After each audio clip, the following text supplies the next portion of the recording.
সালামু আলাইকুম। আজ আমরা শিখব আলিফে জায়দা কাকে বলে এবং কিভাবে শুদ্ধ করে উচ্চারণ করতে হয়।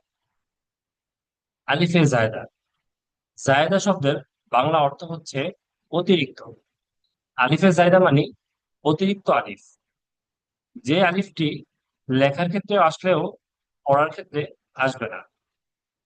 এবার আমরা উদাহরণের মাধ্যমে দেখে আসি। আনা,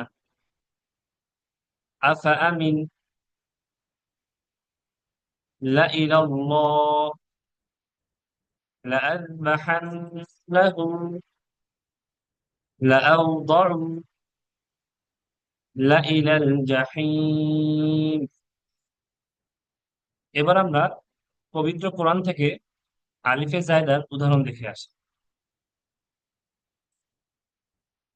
আউযু বিল্লাহি মিনাশ শাইতানির রাজীম।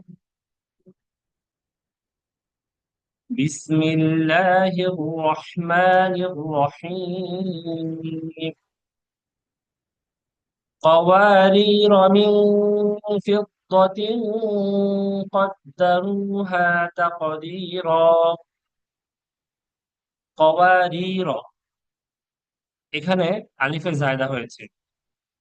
মনে রাখতে হবে, পবিত্র কোরআনে যত স্থানে আলিফে জায়দা রয়েছে সেই আলিফের উপর এরকম ছোট্ট একটি গোল চিহ্ন রয়েছে। আমরা এই ছোট্ট গোল চিহ্ন দেখে বুঝতে পারবো এটি আলিফে জায়দা। আসসালামু আলাইকুম।